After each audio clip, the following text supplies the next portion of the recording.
Ces derniers temps, je me suis mis en tête de t'expliquer le diabète, un petit peu comme font certains médecins, mais en moins formel, tu vois, en plus léger, plus profond, plus précis, plus vrai. Mais la façon dont je m'y prends, je trouve que ça fait encore trop formel. Aujourd'hui, j'ai envie de faire autrement, plus fun, plus original, plus poétique.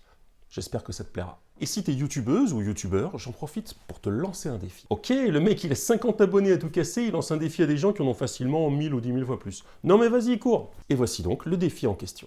La prochaine fois qu'une vidéo tu as prête, écris-la dans le style où j'ai fait celle-ci. Mets ton sujet en vert et puis tu l'interprètes avec la mise en scène que tu auras choisie. Et oui, j'ai bien conscience d'être vraiment petit, c'est encore chez Goliath que David joue sa vie. Mais depuis ton sommet d'où tu me vois à peine, es-tu vraiment certain, es-tu vraiment certaine d'être à la bonne hauteur et d'y arriver seul? Oseras-tu alors? T'en dis quoi?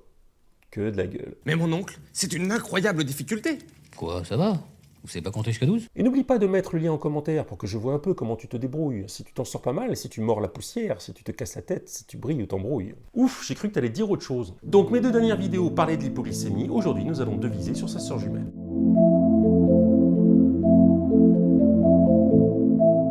Hyperglycémie donc, puisqu'ainsi elle s'appelle, répond comme sa sœur à ce qui la rend belle. Un peu moins inquiétante, diminutif pratique. Apparence avenante, hyper, ça fait plus chic. Que d'apparence en fait, car l'hyper requiert qu'autant on s'en méfie que de sa sœur altière. Elle se renvoie la balle de fatigue et de stress, d'une charge mentale qui te pousse sans cesse à poursuivre une quête, celle d'un équilibre entre trop et trop peu, entre plus et moins libre. Facilement l'hyper te fait croire à ces mots qu'elle est moins dangereuse, moins grave que l'hypo. De fait, tu risques moins de perdre connaissance qu'en manquant trop de sucre, de glucose, d'essence. Effectivement, faut quasiment le faire exprès. D'ailleurs, lorsque quelqu'un qui porte le diabète fait un malaise grave, la consigne est très nette. Procurez-lui 3 sucres ou une boisson sucrée, c'est écrit sur les cartes de la FFD.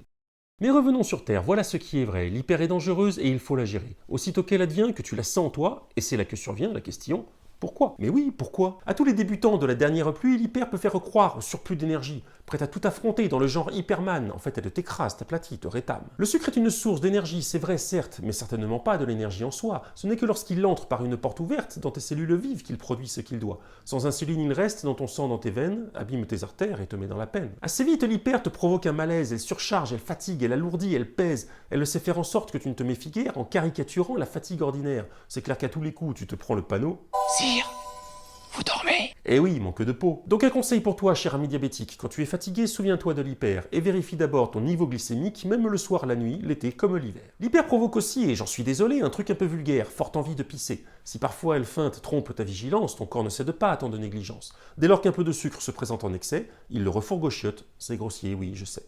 Comme tu dis. L'autre souci avec ce genre de nuisance, c'est que ça prend du temps d'évacuer le sucre. Donc quand l'hyper t'assiège au sein des lieux d'aisance, c'est que ça fait longtemps que t'as trop de ce truc. Voilà, ça c'est du vocabulaire élégant. Mais elle n'a pas fini de marquer sa présence, car elle essaie aussi de titiller tes sens. L'hyper t'inflige ainsi un étrange labeur par une sensation subtile de lourdeur. Sensation subtile de lourdeur? On me l'avait jamais sorti celle-là. Je sais cette expression un peu paradoxale, mais comment mieux décrire ce ressenti bizarre? Car ce n'est pas violent comme un conflit social, c'est subtil comme un air, un single de Mozart. Tu t'éprouves soudain comme étrangement lourd, comme si tu sentais que ton sang est moins fluide. Il marche dans tes veines, normalement il court, comme s'il devenait nettement moins liquide. Finalement, à force de te faire emmerder par cet effet bizarre, inhospitalier, tu peux aussi en faire un vrai signal d'alerte pour ne jamais rester face à l'hyper inerte. Autrement dit, pour bien gérer ta glycémie, sois à l'écoute de ton corps et ce qu'il dit. Ça fait très médecine douce ce que tu nous racontes là. Ouais, c'est pour faire contraste avec le moment où il faut se planter une seringue dans le cul pour s'injecter de l'insuline. Oh non, mais ça va bien maintenant. Un truc que l'hyper aime t'administrer aussi, c'est provoquer la soif le jour comme la nuit. Comme si t'as un truc trop sucré dans la bouche, hésite pas à boire et rajoute une couche. Bien sûr, dans ces cas-là, ne prends que de la flotte, surtout rien de sucré, sinon tu as tout faux.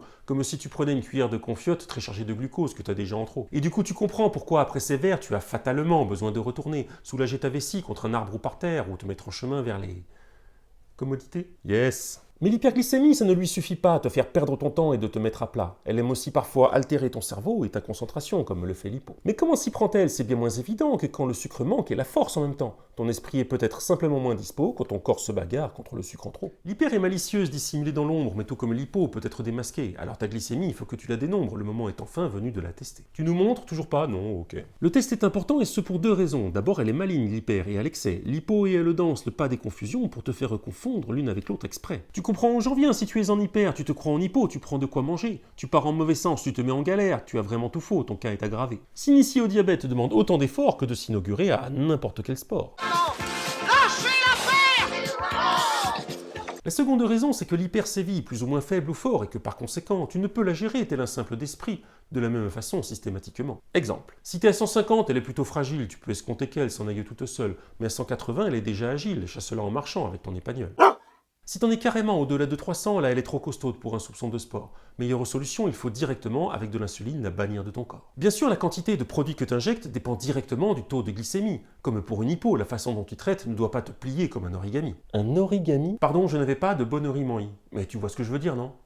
Bref. Voyons encore une autre affaire maintenant. Comment pour t'embêter, elle choisit son moment. Il te revient aussi d'appréhender ce fait pour bien déterminer comment tu vas gérer. Exemple ultra classique, juste après un repas, si c'est là qu'elle arrive, et c'est un peu normal. Si tu as suffisamment mangé comme il se doit, ça a d'ailleurs un nom. Oui, c'est la postprandiale. Heureusement, t'es là pour nous le révéler, le jargon médical et ces mots compliqués. Bref, à 250, juste après un repas, il ne faut pas forcer trop vite la descente. Assez spontanément, elle peut se mettre au pas et sans effort, le sucre va prendre la tangente. Surtout après dîner, si tu t'endors avec la glycémie trop juste, 120, 137, tu échappes à l'hyper, mais demain au matin, l'hypo te fait ça dur et c'est pas très malin. Je sais depuis longtemps, l'expérience m'inspire qu'une hyper raisonnable vaut mieux pour s'endormir que s'éveiller avec une gueule de bois de l'hypo trop précoce qui s'acharne sur toi. Elle est d'ailleurs plus fourbe que ne l'est d'habitude quand tu dors à l'approche, tu la sens pas venir. Flingue ta grasse mat et ta béatitude, direction la cuisine, elle t'oblige à courir. Mais d'un autre côté, l'hyper peut t'obliger à te lever la nuit pour aller uriner. Uriner, franchement, ça fait trop blouse blanche, mais c'est vraiment risqué que de faire une hypo en plein cœur de la nuit quand ton esprit s'épanche et ne te met en garde pas suffisamment tôt. Une autre chose encore que je comprends fort bien, tu peux en avoir marre, j'admets que ça se tient, quand tu te fais déjà 3 ou 4 piqûres par jour et tous les jours, c'est pas une sinécure. Et si t'en as ras-le-bol, tu n'auras pas envie d'en faire une de plus, même en cas de besoin, afin de faire encore baisser ta glycémie,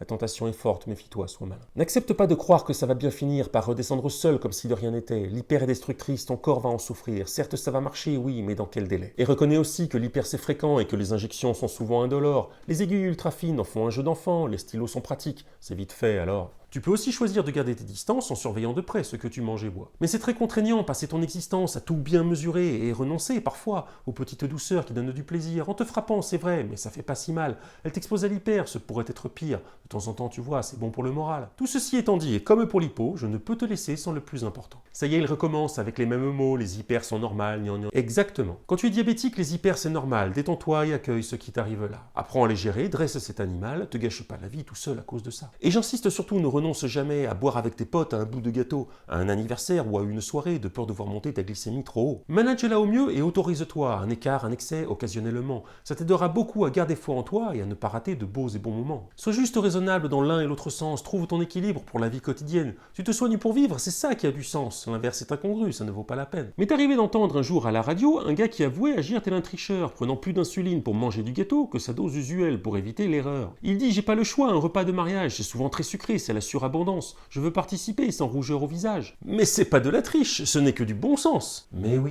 Qui n'est pas diabétique agit vraiment de même, mais sans s'en rendre compte incontestablement. Son corps, pour protéger et préserver le système, produit plus d'insuline, et ce, spontanément. Évidemment. Permets, j'insiste encore, et tu connais le truc, infaillible pour faire grimper ton taux de sucre. Si t'es toujours inquiet, t'es toujours en hyper, détends-toi, vis ta vie, laisse-toi un peu faire. Une petite folie une fois de temps en temps, pour garder le moral, tu verras, ça détend. Conséquence directe que tu peux savourer, ton diabète du coup plus facile à gérer. Voilà. Et si c'est ton toubib qui te stresse avec ça, il est temps de penser peut-être à en changer. Et doucement. Amis diabétologues, surtout n'oubliez pas, vous avez le pouvoir d'aider et de gâcher. Un grand merci alors de nous sauver la vie en nous aidant à bien gérer nos glycémies. Un grand merci aussi de ne pas tout gâter en voulant trop bien faire, en étant trop zélé. Laissez-nous nos écarts tant qu'ils sont raisonnables, même si ça bouscule un peu nos statistiques. On mange aussi parfois, juste pour le moral, quelques petits excès. Ça n'est pas dramatique. C'est sur ces bonnes paroles que se termine cette vidéo, merci de l'avoir suivi.